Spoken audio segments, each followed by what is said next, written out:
तो हेलो दोस्तों, ABC coaching YouTube channel में आप सभी का स्वागत है। आप लोग कैसे हैं? आशा करता हूं आप लोग स्वस्थ और मस्त होंगे। बच्चों, आज की इस वीडियो में कक्षा 9वीं विषय हिंदी ए के जैक बोर्ड की तरफ से जारी किए गए मॉडल प्रश्न पत्र में पूछे गए प्रश्न को देखने वाले हैं, जो कि आपके बोर्ड एग्जाम के लिए बहुत ही महत्वपूर्ण है। तो सभी विद्यार्थी मॉडल पेपर को अच्छे से रिविजन कर लीजिएगा और इस वीडियो में आप लोग को शुरू से लेकर अंत तक बने रहना है। वीडियो को अपने सभी दोस्तों के साथ शेयर करते हुए एक लाइक जरूर कर दीजिएगा और वीडियो में आगे बढ़ने से पहले आप सभी से रिक्वेस्ट है, चैनल पर नए हैं चैनल को सब्सक्राइब करने के साथ बेल आइकन को प्रेस जरूर कर लेंगे। तो चलिए बच्चों, क्वेश्चन की ओर चलते हैं। तो देखिए बच्चों, सबसे पहला सवाल जो है खंड क से दी गई है, जो कि अपठित गद्यांश एवं पद्यांश है। ठीक है, यानी कि आप देख सकते हैं गद्यांश और पद्यांश से दिया गया है, जिसमें आप देख सकते हैं निर्देश दिया गया है कि निम्नलिखित गद्यांश को ध्यानपूर्वक पढ़कर प्रश्न संख्या 1 से 4 तक के सही विकल्प का चयन करें। तो देखिए बच्चों, ये जो पैसेज दिया गया है, ये जो गद्यांश दिया गया है, बहुत ही इंपॉर्टेंट गद्यांश है और ये आपके एग्जाम के लिए बहुत ही महत्वपूर्ण है। इसको आप लोग अच्छे से रिवीजन करेंगे। सेम टू सेम इसी प्रकार से जो है आपके बोर्ड एग्जाम में भी दिए जाएंगे। ठीक है, देखिए गद्यांश इस प्रकार से है कि हमारे देश में कई प्रकार के त्योहार मनाए जाते हैं। इनमें कुछ धर्म से जुड़े होते हैं, तो कोई नववर्ष के आगमन से जुड़े होते हैं। त्योहारों के कारण पूरा वर्ष उमंग से भरा पूरा बना रहता है। नववर्ष के आगमन के समय तो खेत खलियाने लगते हैं, उनकी कटाई आरंभ हो जाती है, किसान का मन भी प्रफुल्लित हो जाता है। इसी प्रकार महापुरुषों की याद में मनाए जाने वाले त्योहार हमारे मन को देशभक्ति एवं गौरव की भावना से सराबोर कर देती है। सभी त्योहारों के लक्ष्य एक ही है, हम सभी त्योहारों को मिलजुल कर एक साथ हर्षोल्लास के साथ मनाएं और उनमें निहित अच्छे विचारों को संपूर्ण समाज में फैलाने में मदद करें, जिससे सभी धर्मों के लोगों में एकजुटता की भावना जागृत हो सके। इस प्रकार से दोस्तों ये गद्यांश दिया गया है। चलिए अब इस गद्यांश से रिलेटेड जो सवाल दिए गए हैं उसके आंसर को भी देखेंगे। ठीक है, देखिए यहाँ पे सवाल इस प्रकार से दिया गया है गद्यांश से रिलेटेड कि गद्यांश के अनुसार किसके आगमन के समय खेत लहलाने लगते हैं। तो देखिए बच्चों, ये जो है नववर्ष के आगमन के समय जो है खेत लहलाने लगते हैं, अभी हम लोगों ने इस गद्यांश में पढ़ा है। ठीक है, ऑप्शन ए इसका सही उत्तर होगा। अगला सवाल है कि गद्यांश के अनुसार हम सभी त्योहारों को मिलजुल कर एक साथ कैसे मनाते हैं। तो दोस्तों हर्षोल्लास के साथ, ठीक है, हर्षोल्लास के साथ जो है मनाते हैं, सभी खुशियों के साथ जो है सभी त्योहारों को मनाते हैं, मिलजुल कर मनाते हैं। तो ऑप्शन नंबर बी जो है इसका सही व सटीक उत्तर होगा। इसको आप लोग कॉपी में नोट करते जाएंगे। चलिए आगे बढ़े। अगला सवाल दोस्तों देखें, दिया गया है कि गद्यांश की सर्वाधिक उचित शीर्षक क्या होगा। तो ये जो गद्यांश हम लोगों ने पढ़ा, इसमें जो है सटीक और सही एकदम जो है उचित शीर्षक क्या होना चाहिए। तो दोस्तों इसका सही उचित आंसर होगा त्योहारों का महत्व, क्योंकि उस गद्यांश में त्योहारों के महत्व के बारे में बताया गया है। ठीक है, इसलिए इसका आंसर क्या हो जाएगा, ऑप्शन नंबर डी इसका सही उत्तर होगा। अगला सवाल है कि प्रफुल्लित शब्द का पर्यायवाची होगा। तो देखिए प्रफुल्लित का मतलब क्या होता है, खुशी ना समाए। ठीक है, यही ना होगा। तो यहाँ पे क्या होगा, पर्यायवाची शब्द। पर्यायवाची शब्द क्या हो जाएगा बच्चों, खुशी हो जाएगा। ऑप्शन जो है ए इसका सही उत्तर होगा। अगला सवाल दिया गया है कि प्रस्तुत पद्यांश को ध्यानपूर्वक पढ़कर प्रश्न संख्या 5 से 8 तक के लिए सही विकल्प का चयन करें। तो इस प्रकार से दोस्तों आप यहाँ पे पद्यांश देख सकते हैं। चलिए पद्यांश को भी पढ़ लेते हैं। पक्षी और बादल ये भगवान के डाकिये हैं, जो एक महादेश से दूसरे महादेश को जाते हैं। हम तो समझ नहीं पाते हैं, मगर उनकी लाई चिट्टियां पेड़ पौधे पानी और पहाड़ बांचते हैं। हम केवल यह आंकते हैं कि एक देश की धरती दूसरे देश को सुगंध भेजती है। तो इस प्रकार से दोस्तों यह जो है ना कविता जो है लिखी गई है और यह कविता से रिलेटेड आपके एग्जाम में जो सवाल दिए गए हैं इसको भी आप लोगों को देखना है। और बच्चों मैं आपको बता दूं कि सारे आपके जो है गद्यांश और पद्यांश से रिलेटेड सवाल जो दिए जाएंगे बहुत ही आसान देने वाला है और इस बार काफी ईजी तरीके से आपका जो है क्वेश्चन रहेगा। मॉडल पेपर से बहुत सारे क्वेश्चन आपको दिए जाएंगे, क्वेश्चन बैंक से आपको बहुत सारा क्वेश्चन दिया जाएगा। ठीक है, इसलिए दोनों को आप लोगों को अच्छे से रिविजन कर लेना है। चलिए बच्चों, पद्यांश से रिलेटेड जो सवाल पूछे गए उसको देखते हैं। देखिए 5वां नंबर दिया गया है कि पक्षी और बादल को किस रूप में बतलाया गया है। तो ये जो है डाकिये के रूप में बतलाया गया है। ठीक है, पक्षी और बादल क्या करता है, एक देश से दूसरे महादेश की ओर जो है प्रस्थान करता है, एक संदेश की ओर आह्वान करता है। तो ये पक्षी और बादल जो है डाकिये के रूप में जो है यहाँ पे प्रस्तुत की गई है। ठीक है, तो ऑप्शन जो है ए इसका सही आंसर होगा। अगला सवाल है कि एक देश से दूसरे महादेश कौन जाते हैं। तो देखिए एक देश से दूसरे महादेश जो है कौन जाते हैं, तो कौन जाता है, पक्षी और बादल ना जाता है। तो यहाँ पे क्या हो जाएगा, ऑप्शन डी इसका सही आंसर होगा पक्षी और बादल, ऑप्शन डी इसका सही उत्तर होगा। अगला सवाल है कि सुगंध में कौन सा उपसर्ग होगा, तो सुगंध में जो है कौन सा उपसर्ग है, सु उपसर्ग है, ठीक है, ऑप्शन नंबर बी इसका सही उत्तर होगा। अगला सवाल है कि पद्यांश का उचित शीर्षक क्या हो सकता है, तो पद्यांश का उचित शीर्षक होगा प्रकृति के संवाहक, क्या हो जाएंगे, प्रकृति के संवाहक, कौन कौन है, पक्षी और बादल है, ठीक है, तो ऑप्शन जो है ए इसका सही उत्तर होगा। अगला सवाल दोस्तों खंड ख जो कि व्याकरण से दी गई है, जिसमें दिया गया है पहला प्रश्न कि संख्यावाचक विशेषण की पहचान करें, तो संख्यावाचक विशेषण की पहचान, तो देखिए बच्चों संख्यावाचक मतलब नंबर आपको बताना है, तो यहाँ पे दिया लाल टोपी ये नहीं होगा, गोल चश्मा ये नहीं होगा, अच्छा आदमी ये नहीं होगा, दो बैल, क्योंकि यहाँ पे बैलों की संख्या कितनी है, दो, यानी कि ये संख्यावाचक विशेषण को बोधित कर रहा है, ऑप्शन जो है डी इसका सही उत्तर होगा। अगला सवाल है कि विज्ञान शब्द में एक प्रत्यय लगाने से नया शब्द क्या बनेगा, देखिए विज्ञान शब्द जो दिया गया है इसमें एक प्रत्यय का हम जो है जोड़ देते हैं, लगा देते हैं, तो यह जो है वैज्ञानिक शब्द बनाएगा, क्या बनेगा, वैज्ञानिक, तो ऑप्शन नंबर सी जो है इसका सही उत्तर होगा। अगला सवाल है कि इनमें से सरल वाक्य का उदाहरण कौन सा है, तो सरल वाक्य का उदाहरण हो जाएगा जोर जोर से वर्षा हो रही है, ये एक सरल वाक्य उदाहरण है, ठीक है, तो ऑप्शन नंबर ए इसका सही उत्तर होगा। अगला सवाल दिया गया है कि इनमें से किस वाक्य में कर्ता के ने चिन्ह का सही प्रयोग हुआ है, तो दोस्तों इसका आंसर हो जाएगा शिक्षक ने कहा है, शिक्षक ने कहा है, इसमें क्या है कि कर्ता के द्वारा जो है ने कारक का जो है सही प्रयोग किया गया है, ठीक है, तो ऑप्शन जो है ए इसका सही उत्तर होगा।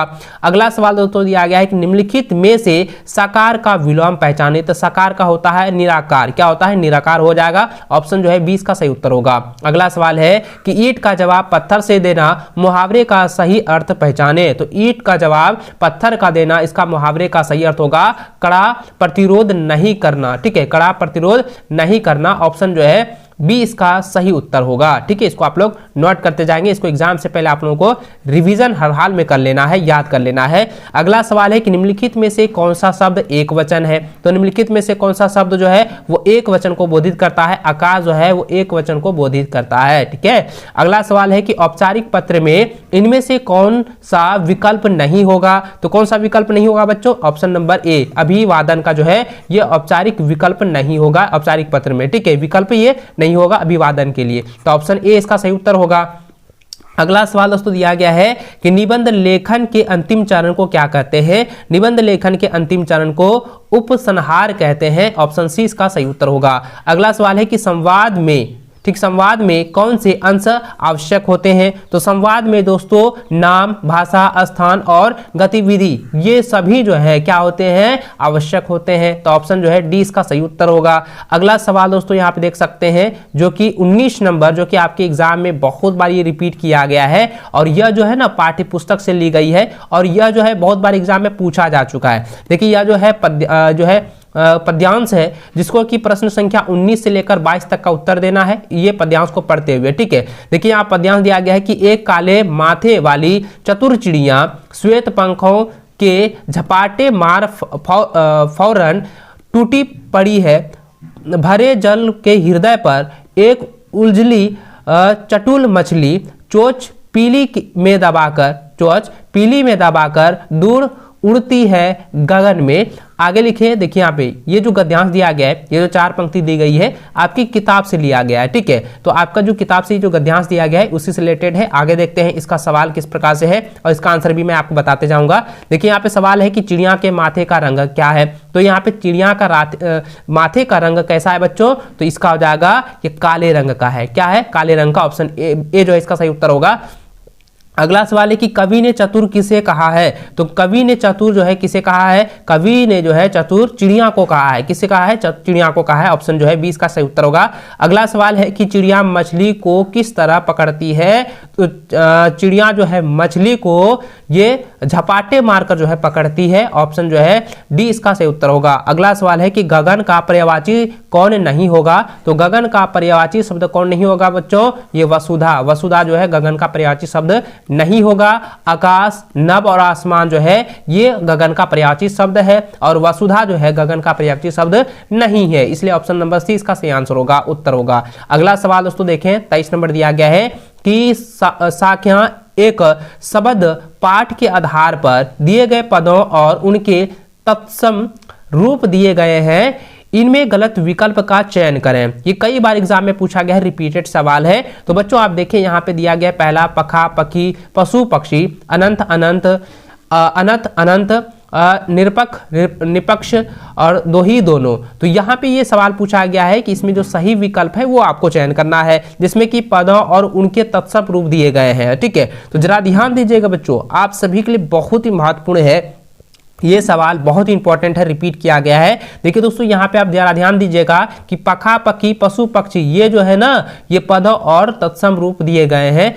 ठीक है, तो इसको आप लोग जो है नोट कर लीजिएगा। ऑप्शन ए इसका सही हुआ सटीक आंसर होगा, इसको आप लोग अच्छे से याद कर लेना है। आगे बढ़े, अगला सवाल दिया गया है कि वाक्य पाठ के आधार पर निम्नलिखित में से कौन सा वाक्य सही है, कौन सा वाक्य सही होगा। तो इसका आंसर होगा भोग और त्याग के बीच माध्यम मार्ग अपनाना चाहिए। ठीक है, मध्यम मार्ग जो है अपनाना चाहिए। ऑप्शन बी जो है इसका सही उत्तर होगा। अगला सवाल दोस्तों दिया गया है कि कैदी और कोकिला कविता के अनुसार मोहन के वक्र द्वारा किसकी ओर संकेत किया गया है। तो किसकी ओर संकेत किया गया है बच्चों, तो यह जो है मोहनदास करमचंद गांधी की तरफ की ओर जो है, यानी कि गांधी जी की ओर जो है ये जो है संकेत किया गया है। ऑप्शन नंबर जो है 20 का सही उत्तर होगा।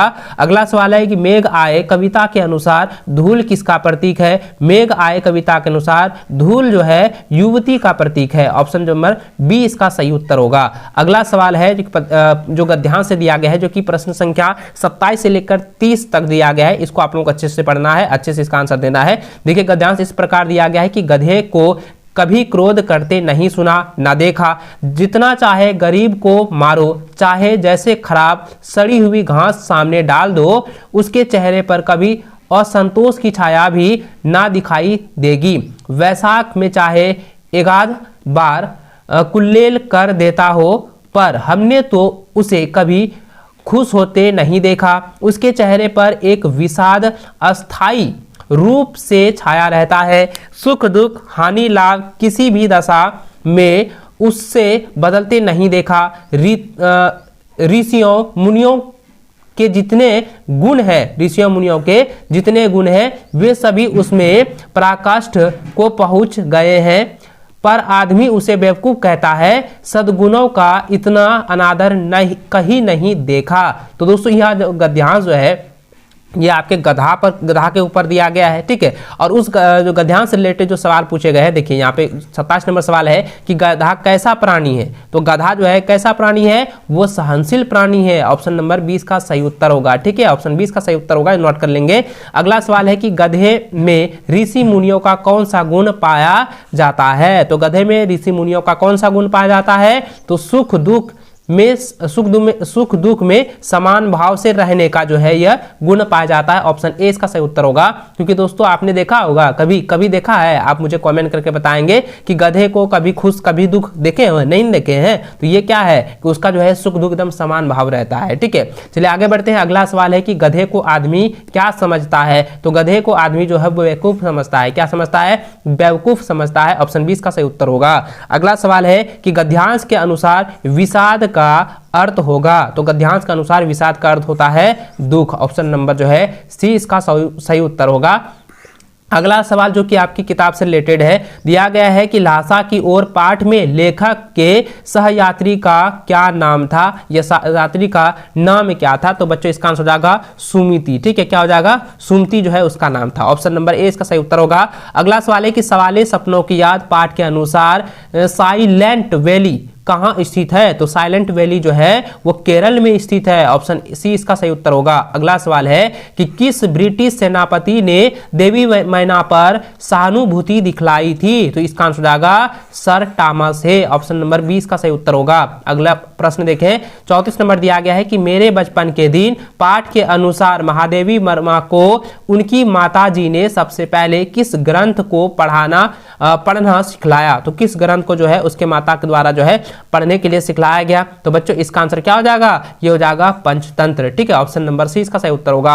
अगला सवाल है कि जूता हमेशा टोपी से कीमती रहा है, यह पंक्ति किस पाठ से ली गई है। तो यह जो पंक्ति है ना, यह जो पंक्ति है बच्चों, ये प्रेमचंद के फटे जूते से ली गई है। ठीक है, तो ये वाला जो है पाठ से लिया गया। ऑप्शन नंबर 20 का सही उत्तर होगा। प्रेमचंद के फटे जूते के जो लेखक हैं उसका आप मुझे नीचे कमेंट में जरूर नाम बताइएगा कि किसके द्वारा जो है रचा गया है। ठीक है, इसको आप किसके द्वारा जो है लिखा गया है, इसके रचनाकार कौन है, लेखक कौन है। ठीक है, चलिए आगे बढ़े। अगला सवाल दिया गया है कि मेरे संग की औरतें पाठ में लेखिका की नानी ने अपने पति के मित्र प्यारे लाल से अपनी पुत्री के लिए कैसा वर ढूंढने का आग्रह की है। तो इसका आंसर क्या हो जाएगा, आजादी का सिपाही। ठीक है, आजादी का सिपाही वर ढूंढने को कहा है। ऑप्शन सी इसका सही उत्तर होगा। अगला सवाल है कि रीढ़ की हड्डी एकांकी के रचनाकार निम्नलिखित में से कौन है। तो बहुत इंपॉर्टेंट सवाल है, इसका आंसर हो जाएगा जगदीश चंद्र माथुर। ऑप्शन नंबर जो है सी इसका सही उत्तर होगा। अगला सवाल है कि रीढ़ की हड्डी एकांकी में विवाह योग कन्या का नाम क्या है। तो विवाह योग कन्या की नाम जो है वो क्या है बच्चों, तो इसका आंसर हो जाएगा उमा। ऑप्शन नंबर ए इसका सही उत्तर होगा। अगला सवाल है निम्नलिखित में से किस पाठ में विस्थापन का दर्द है। तो विस्थापन का दर्द किसमें है, तो ये है माटी वाली। ऑप्शन नंबर सी इसका सही उत्तर होगा। अगला सवाल है कि माटी वाली पाठ में किस शहर का वर्णन है। तो बच्चों यह जो है टिहरी शहर का वर्णन किया गया है। तो दोस्तों इस प्रकार से हिंदी के मॉडल सेट का जो है कंप्लीट आंसर देख लिए हैं। इसको आप एग्जाम से पहले अच्छे से जो है रिवीजन कर लीजिएगा, रट लीजिएगा, क्योंकि इसी से आपके बोर्ड एग्जाम में सवाल पूछे जाएंगे। चलिए बच्चों, वीडियो में अंत तक बने रहने के लिए बहुत बहुत धन्यवाद। जय हिंद, वंदे मातरम।